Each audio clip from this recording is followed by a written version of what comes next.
The holographic display flickered with amber warning glyphs as Orla adjusted her neural interface. The data stream from the Galactic Taxonomy Board's latest assessment scrolled past her retinal implant, each line more perplexing than the last. "Daniel, you need to see this," she said, her voice tight with controlled urgency. Daniel Chen looked up from the quantum communication array he'd been calibrating. As the senior xenobiologist aboard the research vessel Meridian's Edge, he'd seen plenty of strange taxonomic classifications over his 15-year career.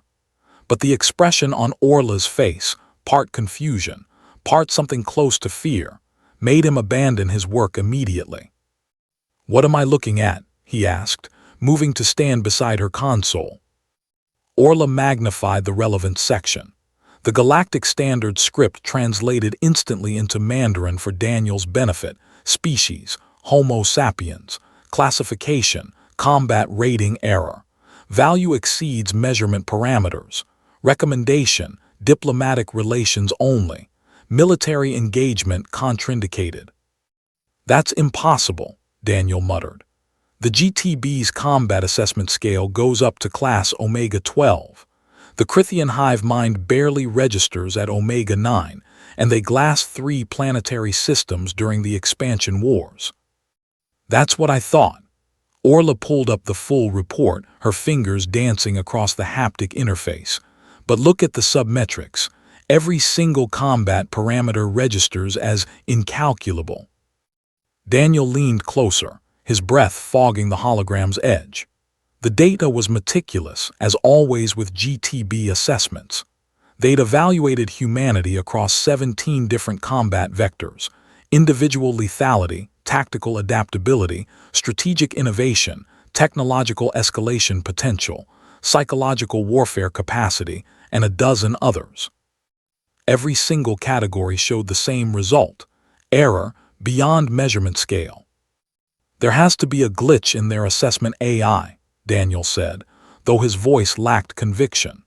The GTB had been evaluating species for combat potential for over 4,000 years. Their AI systems were legendary for their accuracy. "That's what I thought too," Orla replied. She brought up a secondary file. "So I requested the raw observational data they used. Daniel, they didn't just analyze our military history.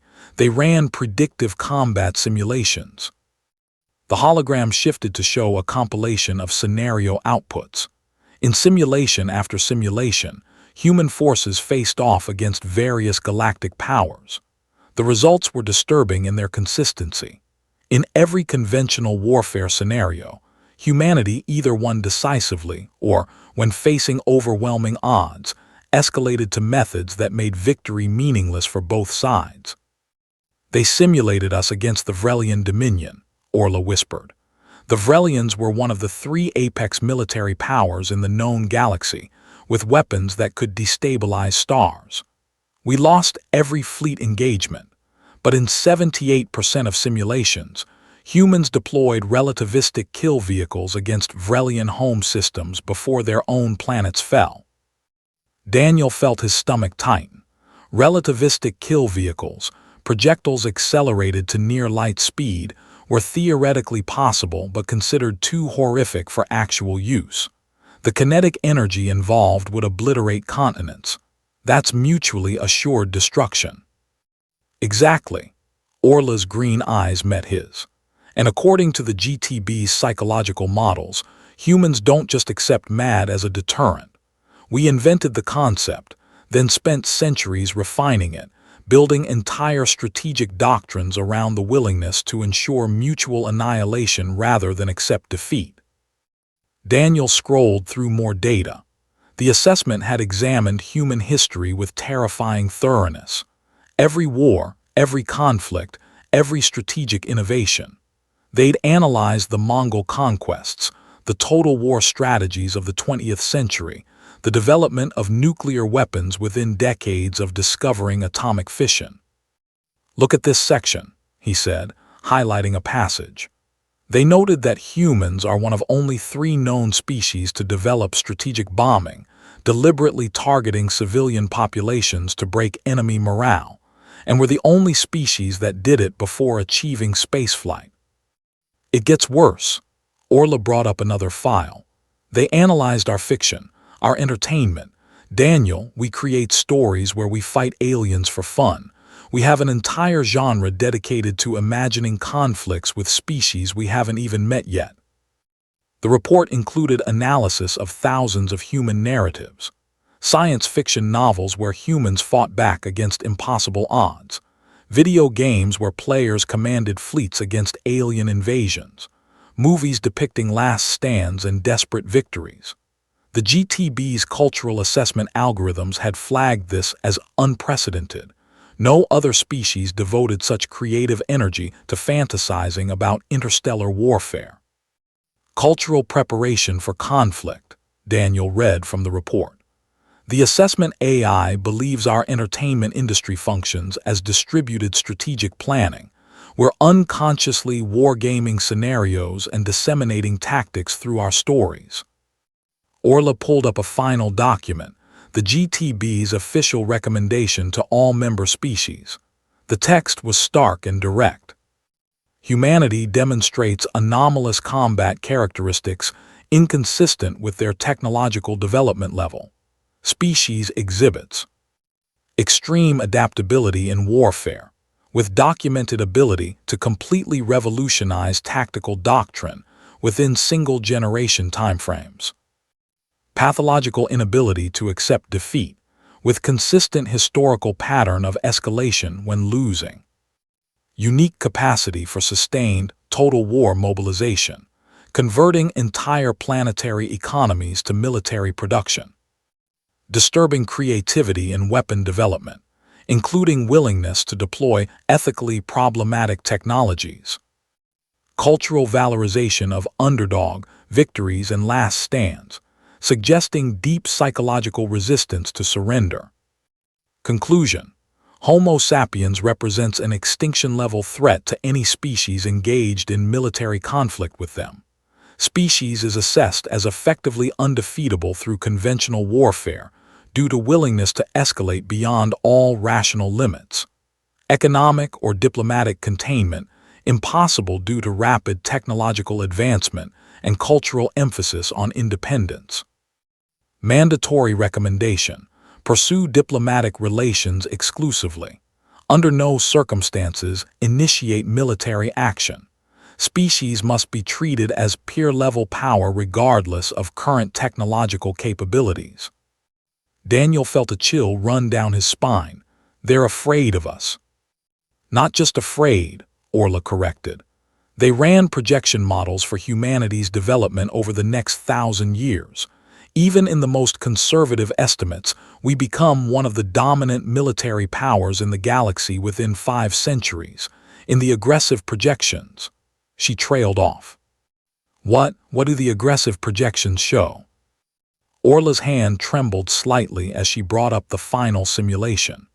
In aggressive development scenarios, humanity achieves technological singularity within 300 years. After that, the models break down. But before they do, they show humans expanding across the galaxy at relativistic speeds, with no species capable of mounting effective resistance. That's insane. We're barely beyond our own solar system. We've been spacefaring for less than a century, Daniel. The Vrelians took 12,000 years to achieve interstellar capability. We did it in 180. The GTB's AI calculated our technological acceleration curve and compared it to every other spacefaring species on record. She paused, letting the implications settle. We're accelerating faster than any species in their database, exponentially faster. Daniel stared at the data, his mind struggling to process the implications. Humanity had always seen itself as the newcomer, the young species taking its first tentative steps into a galaxy full of ancient civilizations. But the GTB saw something else, a predator species, barely out of its cradle, already demonstrating capacities that terrified civilizations millions of years older. What do we do with this? He asked finally. Orla closed the holographic display. Through the viewport behind her, Earth hung in the darkness, a blue marble dotted with lights, seemingly peaceful and fragile. The GTB wants to establish a formal embassy. They're inviting humanity to join the Galactic Council, but not as a junior member. They're offering us a permanent Security Council seat. They're trying to contain us politically. Can you blame them? Orla turned to face the planet. After reading that report, I looked at our history with fresh eyes. Daniel, we fought 2 world wars in 30 years. We developed nuclear weapons and immediately used them. We've had the capacity to sterilize our own planet for decades, and we've just accepted it, built our entire civilization under the shadow of potential extinction. And we survived anyway, Daniel said quietly. Exactly. Orla's reflection in the viewport smiled grimly. The GTB's assessment concludes that any species willing to gamble its own survival so casually is effectively unpredictable. We're not just dangerous because we're good at warfare. We're dangerous because we're willing to burn down everything, including ourselves, rather than lose. Daniel thought about his own childhood, growing up in the aftermath of the climate wars, when resource scarcity had pushed humanity to the brink. His grandfather had fought in those conflicts, had seen cities burn and ecosystems collapse. Yet somehow, humanity had pulled back from the edge, rebuilt, and reached for the stars. Maybe the GTB is right to be afraid, he said, but maybe they're also right to talk to us. We're dangerous, yes, but we're also trying to be better. Let's hope that's enough, Orla replied. Because according to this assessment, we're already the most dangerous species in the galaxy, and we're just getting started.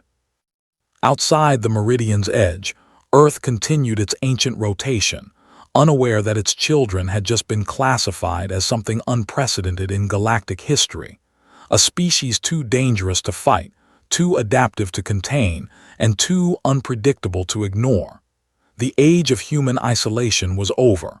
What came next would reshape the galaxy itself. And in the cold mathematics of the GTB's assessment algorithms, one final notation blinked in the darkness: monitor continuously. Containment, impossible. Strategy, friendship recommended. And